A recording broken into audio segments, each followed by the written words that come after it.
Jabolka, hruške in knjige.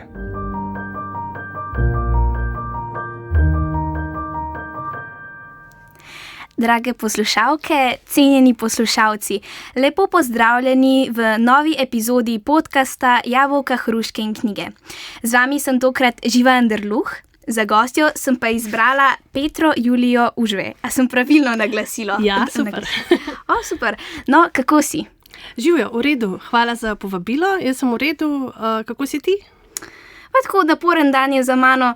A si bila ti tudi v službi najbrž? Ja, seveda. Jaz sem bila v službi, mečkam prej sem celo šla, da sem midve lahko danes malo poklepetava, da lahko se malo pogovoriva, tako da, zdaj sem pa tukaj. Torej, rdeča nit najnega pogovora bo danes tvoj novi roman, ki se imenuje Najboljše šele pride. To je dokaj nov roman. Koliko časa si ga pisala? To je zanimivo vprašanje, zato ker v bistvu ta zgodba se je v moji glavi začela že pred leti. Pravzaprav se ni začela zgodba te glavne junakinje, ampak se je v moji glavi najprej sestavila ta cela družina Zupančič. In sicer imela sem neko težko obdobje tako v službi kot v zasebnem življenju in sem takrat tako mečkan za neko vajo iz optimizma, jaz temu rečem, začela malo škrbljati, ko me je neka kreativnost požgečkala, sem začela malo pisati in je ta družina Zupančič skočila na plano. Tako da v bistvu so najprej prišle te sestre, teh 5 sester, vsaka s čisto posebnim imenom, ki ima čisto poseben pomen. Tako se je pravzaprav začelo. Kristino samo, njeno zgodbo sem pa potem pisala recimo, dobre pol leta, tako malo tu, malo tam, ker pač imam seveda službo, ni to moje edino delo. Tako da je kar nekaj časa trajalo, da je prišla v končno obliko, ampak je nekako kar bušknila iz mene, jaz temu rečem. Je zelo sveža knjiga. Ja. Recimo, jaz sem en teden, preden si jo kupila, sem šla v konzorcij in sem pogledala knjige in še ni bila. Potem naslednji teden sem jo pa zagledala in si rekla, ok, to pa moram jaz kupiti. Drugače za vse poslušalce, ki še ne poznate te knjige, v bistvu glavna junakinja Kristina Zupančič na svoj poročni dan, v bistvu že tik preden bi se poročila z svojim zaročencem, ugotovi, da mogoče to ni pravi moški zanjo. In potem s pomočjo retrospekcije, ki se izmenjuje tudi z zgodbo, ki teče v sedanjosti, izvemo njeno preteklost, kako je potekal ta odnos z njenim zaročencem Goranom, potem pa kakšen odnos ima ona z družino in potem kako se v bistvu boji ljubezni in kasneje, kako se kljub temu, da se izogiba Janusu, ki se pa vanj zaljubi, na koncu se pač vse lepo odvije in konča. Ne bova preveč povedali, ne? Na koncu vse lepo odvije in konča. Konča se na način, ki ga niti ona ni pričakovala, niti jaz v resnici. Zgodbe nisem zastavila na tak način, kot se je končala potem. To je vse, kar bom zdaj povedala, da ne bova preveč izdali. Ampak jaz sem želela pravzaprav prikazati, kaj je njo pripeljalo do te odločitve. Zato, ker vsi vemo, da tiste res prelomne odločitve, sploh če so take zelo boleče tudi za ljudi okrog nas, ne pridejo zlahka, pridejo vedno tudi, kako naj rečem, pač z nekim vozom, z neko prtljago, Je nek razlog, ki se skriva za tem, zakaj je ona točno tam, ko je prišla do oltarja, pogruntala, da to pa mogoče ni to. In zakaj je rabila toliko časa, zakaj ni povedala prej. Vse to sem jaz pač hotela počasi razkrivati in mi je všeč, da se oglašajo bralke, ki recimo začnejo brati knjigo in so jezne na njo, Kaj pa je bilo tako hudega, da je pobegnila, Mislim, se je imela luštnega zaročenca, nosil je rože, nakit, Kaj pa je narobe s tem? Pa so se potem čez, kakšnih 100-200 strani kasneje oglasile in so rekle, Mislim, zaradi tega, ker vseeno ona zaročencu v bistvu pove, jaz ne maram biserov, ne maram lili, prosim, ne mi tega nositi. In zaročenec to gladko malo presliši in še vedno fura, v narekovajih, pogovorno, svoje ideje in svoje zamisli. Tako da mene zanima, kje je zdaj ta meja, ki jo lahko potegnemo in rečemo, nekdo je nehvaležen, ker se nekdo vseeno trudi zanj. In kje je ta meja, ko lahko sočustvuješ s tem človekom, ker ga nekdo ni poslušal? če razumeš vprašanje. Ja, vem, kaj misliš, ampak jaz mislim, da v zdravem odnosu moramo drugega itak vedno poslušati. Ker če slišiš samo samega sebe oziroma slišiš samo tisto, kar bi ti rad naredil, drugi osebi pa to ni všeč ali pa jo mogoče celo spravljal za drego ali pa je neprijetno, s tem ne doprineseš čisto nič drugega, je to zelo egoistično dejanje, ne? V bistvu misliš samo nase. Tako da jaz mislim, da še vedno je ta meja prav to, da poslušamo drugega, da spoštujemo želje in, kako naj temu rečem, ne želje drugega, ne. Sploh, če ti nekdo na glas pove, ne. Če ti ne pove, je pač seveda težje. Je pa tudi tako, da Kristina je mogoče enkrat povedala, ni pa potem probavala več, ne, in je potem tudi ona bila tiho in je raje trpela. Tako da v bistvu bi tudi ona lahko kakšno stvar drugače naredila, ne. To je bila tudi ta stvar, ki sem jo jaz želela narediti, se pravi, da ona ni popolna, ona ni brezmadežna v tej zgodbi. Tudi ona se je morala veliko naučiti, morala se je naučiti spregovoriti, postaviti zase in tako naprej, česar pač prej nikoli ni počela in v končni fazi, čeprav je to naredila za ljubi božji mir, njej ni bilo dobro v tej situaciji potem, ne? Ni naredila tega zase. Zato, da malo boljše spoznamo odnos med Goranom in Kristino, bi te pa na tej točki povabila, da prebereš izbrani odlomek. Ljubljana, 10. januar 2015. Ko sem grad zagledala s ceste, je bil videti prelep in veličasten, s čudovito rumeno in bleščečo fasado. V trenutku, ko sem stopila skozi velika vhodna vrata, me je v njem pričakala čisto drugačna podoba. Zdaj hodim po ogromnem zapuščenem gradu. Veličastne dvorane, polne razbitega pohištva, jesenskega listja po tleh, črepin, grafitov po stenah. Čeprav sem avto parkirala ob cesti sredi sončnega dne, je tu notri temačno in mrzlo. Nobene svetlobe, ne umetne, ne naravne, kot bi bila noč. Po stenah in tleh se plazijo velikanske korenine dreves, ki jim ne vidim krošenj.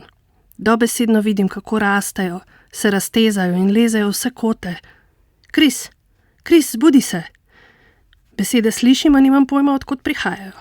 Kris! Tokrat me nevidne roke močno stresajo, da začutim, kako me korenine zgrabijo in potegnejo k sebi. V tistem trenutku butnem po konci in globoko zajamem sapo. Sedim sredi temne spalnice in ob meni na posteli sedi Goran, ki me še vedno drži za nadlakti. Goran? Rečem, ko se mi oči privadijo na temo. Ali si v redu? Kaj? Ga začudeno vprašam. Ali si v redu, ponovi. Spala sem, rečem in si pomanem oči. Tisti grad mi je bil tako zelo znan. Oprosti, ljubljena, reče. Samo skrbelo me je. Skrbelo te je, zakaj? Ozrem se na digitalno uro na nočni omarici. 2:34. Nekam tiha si bila. Tiha, zazeham. Mislila sem, da me je zbudil, ker sem kričala ali se premetavala zaradi nočne more. Ja, ves večer druženja s sodelavci sem ti pošiljal sporočila, a nisi veliko odgovarjala. O čem govoriš, Goran, ga vprašam. To, kar blebetaš, nima nobenega smisla, na vsa tvoja sporočila sem odgovorila. Vem, ako sem ti 2-krat napisal, da te ljubim, si mi poslala samo smeškota. Nekajkrat trepnem z očmi. Ali še vedno sanjam? Ti moram morda na vsak SMS odgovoriti, da te tudi jaz neskončno ljubim, Goran? Mirno vprašam in se trudim prikriti sarkazem in nataknjenost v svojem glasu. Lepo bi bilo vedeti, da me, skomigne. Zato se ti je zdelo nujno, da me ob 2:30 zjutraj zbudiš in preveriš, ali te še vedno ljubim, ga vprašam. Skrbelo me je, odvrne z ledeno hladnim glasom. Si se bal, da me je nekdo ugrabil in je bil to znak? Vprašam. Stegnem se in prižgem nočno lučko. Obrnem se k njemu in po nekaj mežikih se mi oči privadijo tudi na svetlobo.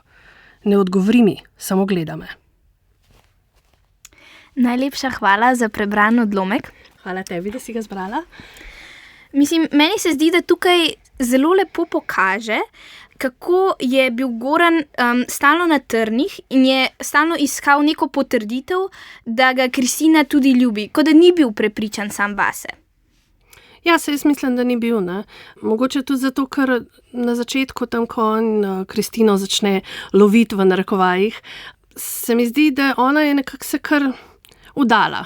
Ok, v redu pa to, ne.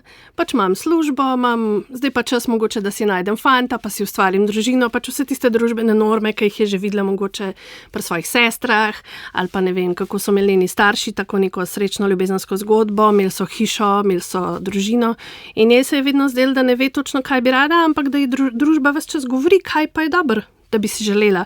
In on je pač prišel v trenutku, ko je ona imela prostor zanj. Ne. In ne glede na to, kakšen Goran je, neumen zagotovo ni in mislim, da je on to začutil. In iz tega razloga, ker je on verjetno njo dejansko, oziroma je vsaj mislil, da jo bolj ljubi kot ona njega, je potem to hotel ves čas slišati, ne. Mislim, mogoče bi bilo na tej točki boljše, da v bistvu bi se pogovorila, ampak v bistvu ona se je nekako kot zaprla, on je pa želel samo še več in več ljubezni, da mu izkazuje, da mu dejansko je želel, da mu ona dokaže, da ga enako ljubi kot on, zato da bi bila enako srečna, pa... Ja, to si zelo dobro povedala in bolj, ko je on silil vanjo, bolj se je ona zapirala, ne? In bolj se je ona zapirala, bolj je on silil vanjo, ne? V bistvu je bil začaran krog. Res je to, kar si rekla, bolj pametno bi bilo, da bi se usedla pa pogovorila, pa nobeden od njiju ni bil vešč tega, ne? Iskreno se mi je tudi na trenutke zelo zdelo, da je bil Goran zelo posesiven. Sploh recimo v primeru, ko sta šla na poslovno večerjo od Gorana in je bil...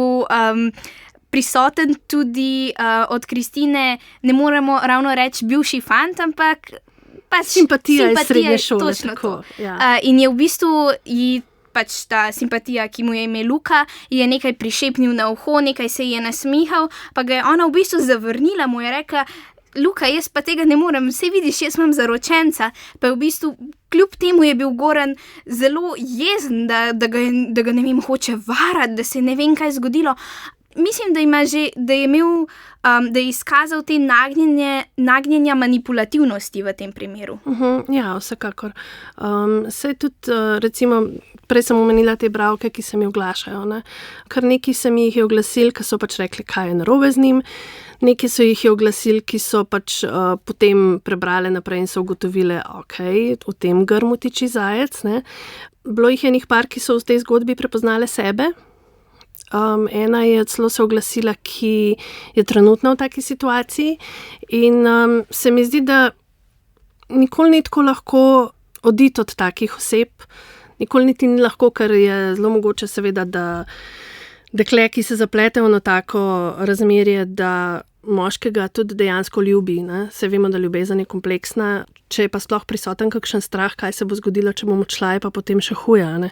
Tako da meni se zdi pomembno o teh stvarih govoriti, ne. Veliko je takih posesivnosti, majhnih, jaz temu rečem, to so tako kot neki majhni potreski, ne, ki načeloma ne naredijo veliko škode, ampak če se ves čas ponavljajo, lahko pa sesujejo vsako še tako trdno hišo, ne. In se mi zdi pomembno biti nekako pozoren na te majhne potreske v odnosu in pač takim stvarim narediti konec, no, zato ker niso dobre nikoli, ne. Kako pa lahko predvidimo, da bo odnos dober, oziroma kaj lahko mi naredimo za to, da bomo nekako vzgojili v narekovajih nek zdrav odnos s svojim partnerjem? Jaz vedno rečem, da je najpomembnejše spoštovanje. Če drugega spoštujeta, če se pogovarjata, če sta odkrita, se da marsikaj narediti. Se da popraviti tudi stvari, ki so mogoče načete ali pa bolečine, ki jih prinesemo s sabo v odnos. Če tega ni, je to težko, če ne skoraj nemogoče. Pomembno je, da najdeš dobrega človeka, tudi to je zelo pomembno. Pač pogovor, spoštovanje, samo to, če tega ni, nimamo kaj početi v odnosu s tem človekom, no. Mislim, ja, v bistvu ni nujno, da najdemo res nekoga zelo kompatibilnega, bolj je pomembno to, da se pogovarjamo, izmenjujemo mnenja in se dejansko vprašamo, kaj lahko jaz naredim za to, da bo nama lepše ali pa na ta način. Kljub temu pa me zanima, prej ko si rekla, da je treba najti pravega človeka, kako pa začutiš, da si našel pravega človeka? Mislim, da je odgovor na to seveda za vsako osebo drugačen, ampak jaz še vedno se bom zdaj kot neka stara lajna se ponavljala, ampak če te ta človek spoštuje, če ti je sposoben prisluhniti, tudi takrat, ko mu mogoče poveš, da ti nekaj ni bilo všeč, kar je naredil, ali pa da ti njemu to vrneš, potem sta prava drug za drugega. Ker če nekdo pravi zate, ni nujno, da si ti pravi za njega. Ne? Oba morata vložiti enako mero tega spoštovanja in pogovora v odnos. Tako da, če je to, se mi zdi, da je že na dobri poti. No? Ni pa to vse, se veš. Včasih se pač zgodijo stvari v življenju, ki nek par razdvojijo, ne? Se pač zgodijo tudi okoliščine, na katere mi nimamo vpliva, ampak načeloma tisto, kar pa mi lahko naredimo, je pa to, ja, vsekakor. Zdaj pa se bomo malo preselili na strastno ljubezen med Kristino pa Janusom. Mislim, to pa moram pohvaliti. To je pa od začetka do konca, kot da bi hollywoodsko zgodbo. Pa ne, fino je zaradi tega, ker je zgodba. Zaradi tega, ker v filmu ne veš, kaj gre po glavi nekemu glavnemu junaku. Tukaj pa vidiš, kaj si Kristina misli, pa joj vsako majhno podrobnost, ki jo opazi. Tako da, kje si dobila navdih za to, da še Janusa upelješ, pa potem na koncu zaključiš tako, kot si? Pač Janus dejansko igra večjo vlogo v knjigi, kot sem jo jaz sprva namenila. V moji glavi pač on gre potem z njo na to pot po Evropi, a ne? Tudi pozneje se oglaša v zgodbi, ampak v moji prvotni ideji je bil on dejansko samo njen šofer. A res? Ja. On je bil samo njen šofer, zato ker je pač bil tam, imel je avto, bil je edini iz družine, ki je ne bi spraševal, a pa si zihar, ne? Ampak je skočil v avto in je odpeljal, ne? In ona je to takrat potrebovala. Potem pa nekako, ko sem pisala zgodbo, se mi je zgodilo, da se je med njima zgodila nekakšna kemija, ki je tudi jaz nisem pričakovala, zato je on potem dobil večjo vlogo. Čeprav prej, ko si rekla, da bi bil najbrž on edini, ki je ne bi vprašal, a si sigurna, meni se je tudi zdelo, da njena najmlajša sestra Ana, da je celo slutila, zelo je slutila to, da nekaj ni v redu med njo in Goranom in da se bo najbrž premislila in celo je, mislim, da dala kartico za podatke ali nekaj takega za telefon, zato da pač lahko tudi zbeži, če slučajno rabi. Tako da mogoče v tem primeru bi jo Ana celo podprla. Oziroma... Bi jo, ampak Ana ni imela avta. To je pa res. Ja, Ana nima svojega avta, ne? Tako da v bistvu edini, ki je imel res dejansko, ki mu ne bi bilo treba torbice odpirati, pa ključe ven brskati, ne, je bil pač on, ja. Kako si pa prišla do imen Janus? Pa potem še njegovega mlajšega brata Andranusa. Ja. Andranusa. Njuni imeni te zanimata, torej, okej. V bistvu pač jaz sem pazila na to, da imena načeloma imajo vsa pomen v tej knjigi, vsa imena imajo nek pomen. Konkretno Janus je v določenih, v mitologiji je pač tudi bog začetkov, ne?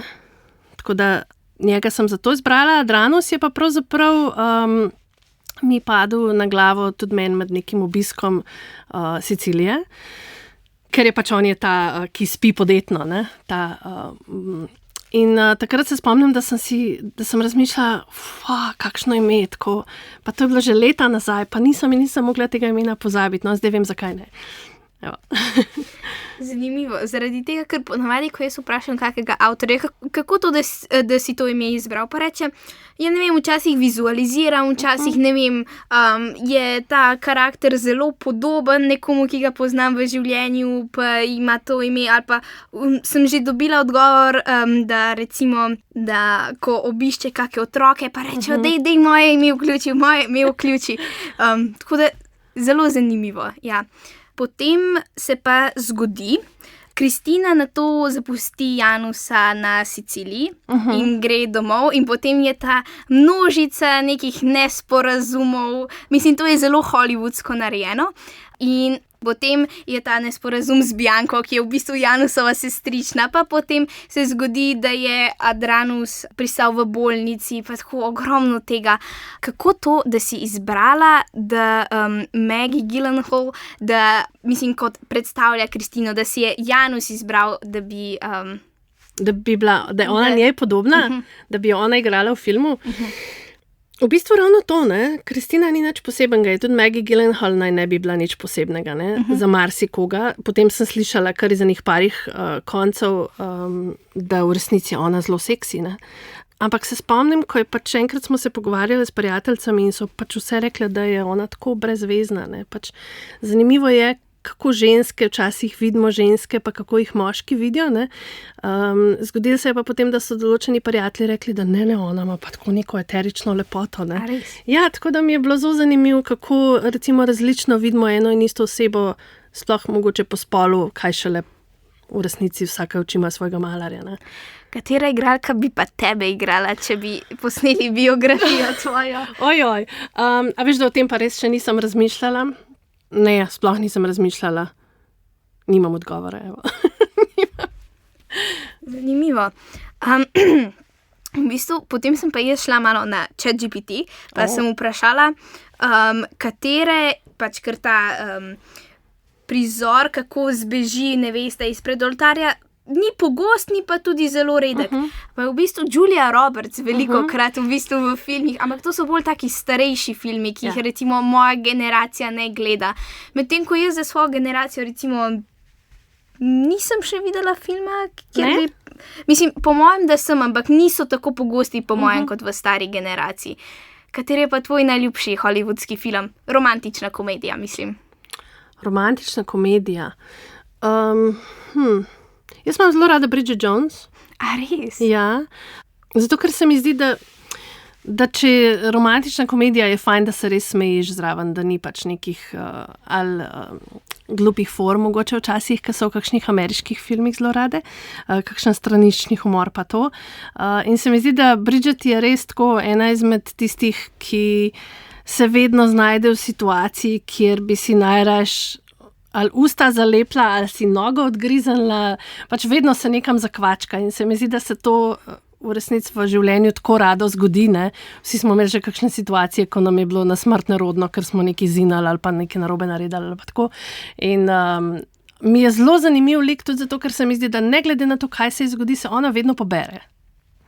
Ona vedno, ne glede na to, a je, ne vem, zakvačkala nekaj v službi, ali je mogoče naredila gromozansko napako in poslala mail nekomu napačnemu, ona vedno vstane in gre dalje. Ne? In se mi zdi, to je ena taka zelo pomembna lekcija za vse nas, no? Da je fajn, da ostanemo, pa gremo dalje, ne? Da pač kaj boš, obležati ne moreš, gremo, hop, naprej. Mislim, sej, v bistvu dejansko zdaj, ko razmišljam, so neke podobnosti med Kristinino zgodbo in med zgodbo od Bridget Jones. Sicer od Bridget Jones je v 3 delih, ampak vsak se nekako lepo zaključi, je pa vmes ogromno preobratov. Drugače, med tem, ko sem brala, sem pa tudi našla malo podobnosti z gospo Bovary. Okay. Čisto malo, mogoče obe dve imata neko sicer na videz stabilno življenje, ampak v bistvu pod to gladino, pač vsi vidijo kot pač obe zvezi kot nekaj wow, dober zaročenec, ona je naklonjena, pač lepo živita, ampak v bistvu sta obe dve nesrečni v tem zakonu oziroma v tej zvezi. Tako da... Ja, zanimivo, hvala, tega še nisem slišala. Se mi zdi, da je mogoče gospa Bovary bolj tragičen lik kot Kristina, ne? Pa tudi ta razlika je, se mi zdi, pač jaz sem želela dejansko, jaz bi lahko napisala knjigo, ki je mogoče bolj resna v ljubezni, tudi teme v resnici so take, da bi lahko napisala resen roman, ampak jaz sem želela, da... A veš, včasih recimo, ko, ne vem, nas življenje spotika, pa ko imamo kakšne situacije, iz katerih res se zaplezamo vanje, pa ne znamo dol splezati, pač potem skočiš v neznano, ne. In se mi zdi, da te situacije dostikrat nudijo en tak zelo lepo priložnost za humor. Ker včasih se moramo tudi sami sebi malo smejati, ne. Mislim, s humorem se nekako se lažje približati človeku. Recimo, jaz sem videla to knjigo, sem si rekla, wow, super, romantična komedija v knjigi. In pač je mogoče tako enostavno na pladnju nekomu ponudiš neko lekcijo, ki je v bistvu pomembna za življenje. Tako da, konec koncev, vsi kritiki teh romantičnih komedij v bistvu velikokrat pravijo, da so plehke, pa tako, ampak v bistvu se lahko vsak nauči nekaj iz tega. Vseeno je to neka lekcija za življenje. Ja, jaz se strinjam. Res je, imaš prav, da humor je zelo pomemben v življenju. Pomembno je, da se znamo sami sebi smejati, da se znamo včasih tudi sprostiti, pa se ne tako hudičevo resno jemati. Poleg tega se mi pa zdi to, kar si zdaj rekla, saj si vsi želimo ljubezni. Mislim, tako se mi zdi, vsi tako nos vihamo nad to ljubeznijo pa nad romantiko, ampak v končni fazi si vsi želimo nekoga, ki bi nas imel rad take, kot smo, in da bi imeli to ljubezen. Ne? Se vsi iščemo, samo malo se fine delamo včasih. To je pa recimo v knjigi zelo lepo prikazano strani staršev, pač zato, ker ona potem, ko pride domov, ona ves čas misli, kaj bodo rekli starši, kaj bodo rekle sestre, potem pa v bistvu ji povejo, pa ljubica, sej vidiš, tvoja sestra je v Ameriki, mi je nismo nikoli obsojali zaradi tega, ker je šla študirati igralstvo, pa če doštudiraš igralstvo v Sloveniji, ni veliko možnosti, da boš uspel ne vem kak preboj v ameriški Hollywood narediti. Tako da ji nekako tudi pokažejo, da moraš imeti človeka rad takega, kot je, in da tudi kot starši, da jo bodo vedno spodbujali. Ja, to se mi zdi fajn, da si izpostavila, ker je še ena stvar, ne, zadnjič me je ena punca vprašala, da sej tako so popolna družina, ne, tako se razumejo, tako drugega podpirajo, kako pa ona pol si ni upala tega reči, ne. In jaz vedno rečem, a ne bi bilo fajn, če bi mi lahko za vse svoje stvari, za vse svoje napake krivili svoje starše. Super bi bilo, ne? Da pač za vse, kar jaz narobe naredim, da so krivi moji starši, ampak ni tako, ne. Ljudje se izoblikujemo tudi stran in izven svoje matične družine, ne. Lahko imamo še ne vem kakšno podporo, ampak če smo negotovi v sebi, ne, niti ta podpora ne pomaga. Tako da, ja, jaz sem želela, da Kristina dela na sebi, ne glede na to, da ima to popolno podporo družine, ne, ker pač tudi ta bojazen, kaj bojo pa sosedje rekli, ne, je v Sloveniji zelo močna, ne. Mislim, sploh zaradi tega, ker se vsi poznamo. Jaz sem že velikokrat doživela ta trenutek, a vi tudi poznate tega človeka, pa je čisto iz drugega konca Slovenije. Tako da, majhni smo. Točno to zaradi tega.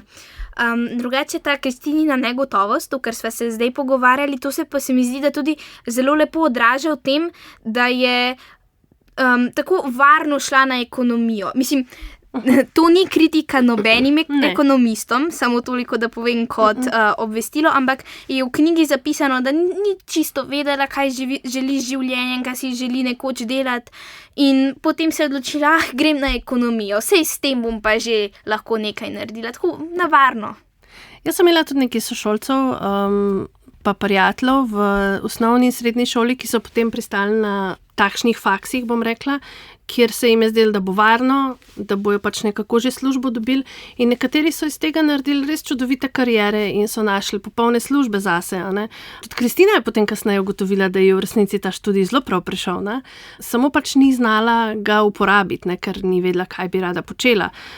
Je pa tako kot si rekla, to njena čisto igranje na varno, no. Meni je bilo potem zelo všeč, ko je nekaj bolj proti začetku knjige v bistvu tudi ugotovila, ko ji dejansko njen šef ponudi promocijo, pa ji reče, ja, zelo si nadarjena za te davčne predpise ali nekaj takega, pa si potem ona sama misli, o moj bog, kaj bom jaz s tem svojim darom za davčne predpise, če me to ne dela srečne na ta način. Ja, saj to je to, ne. Ona je imela v bistvu zlati gral, sveti gral, zlati gral, vseh, ki iščejo neko varnost in udobje. Imela je ne samo redno službo z bolniško in regresom, ne, in plačanim dopustom, ona je imela to službo v javni upravi, ne. Tako da marsikdo ni razumel, da je ona se skregala s tem belim kruhom, ne.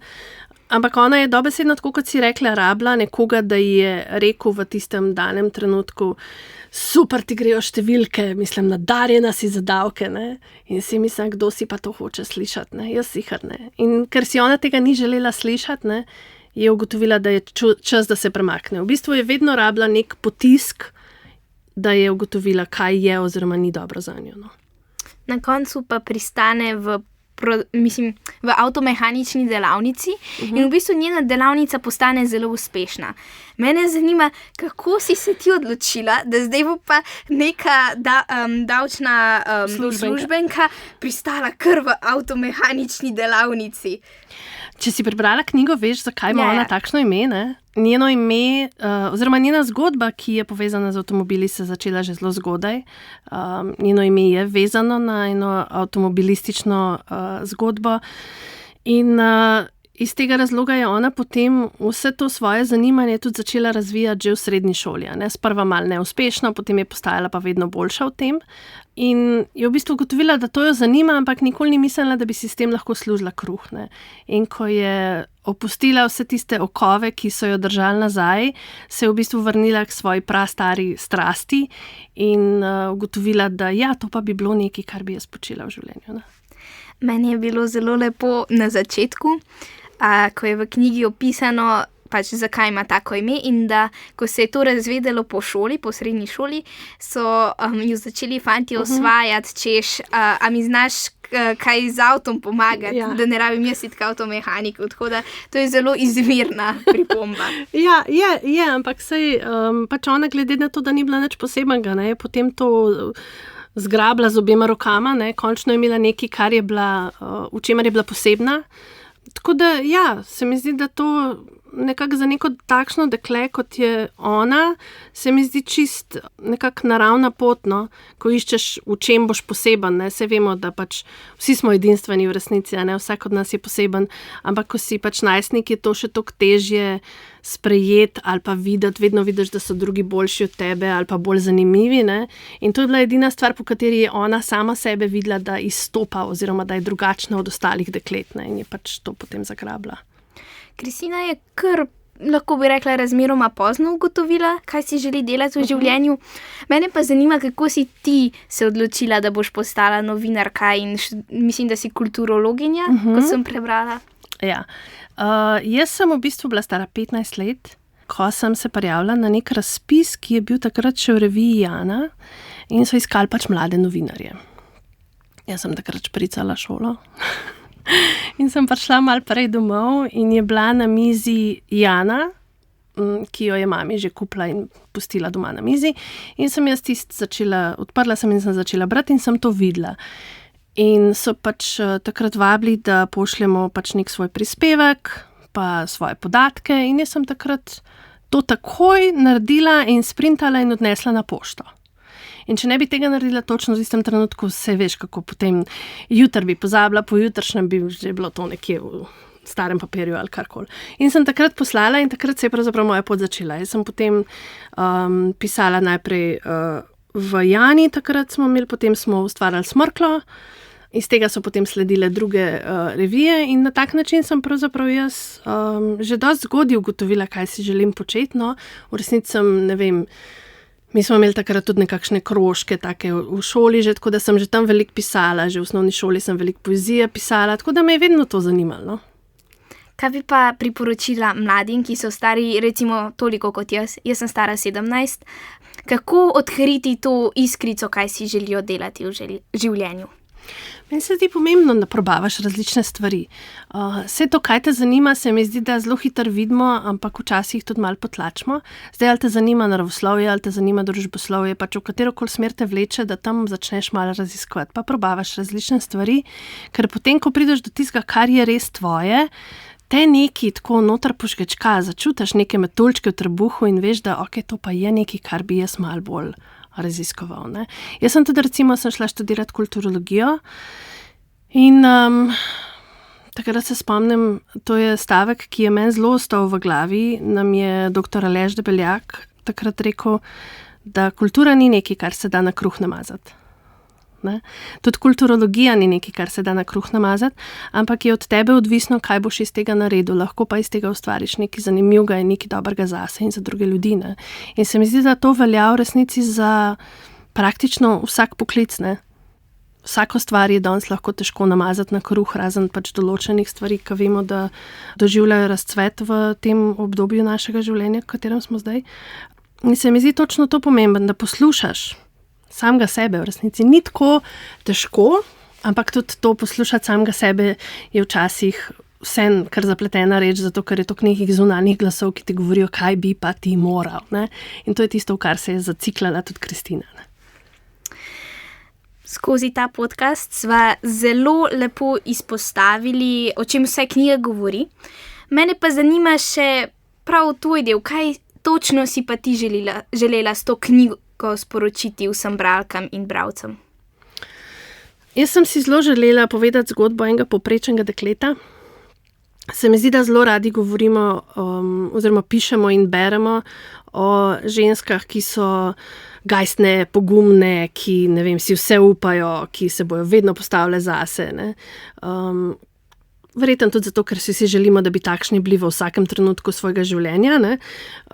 In se mi zdi, da veliko deklet je pa takšnih, ki nimajo tega nekako ugrajenega ob rojstvu ali pa niso takšne že od malega. Ne? Nismo vsi gajstni, divji, se postavimo zase takrat, kadar je treba.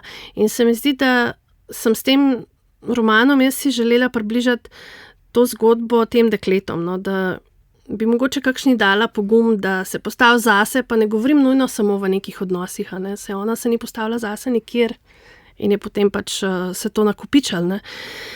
Tako da to je bila moja želja pravzaprav, no?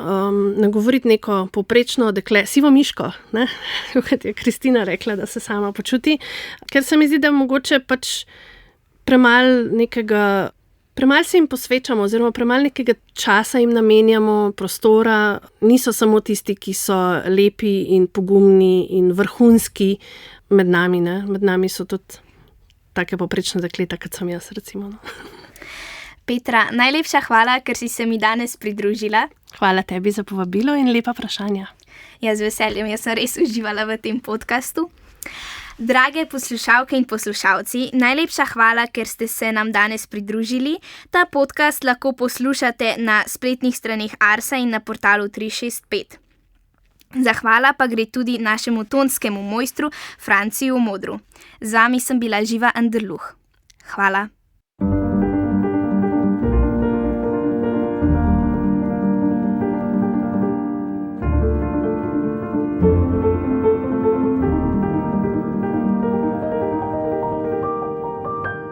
Jabolka, hruške in knjige.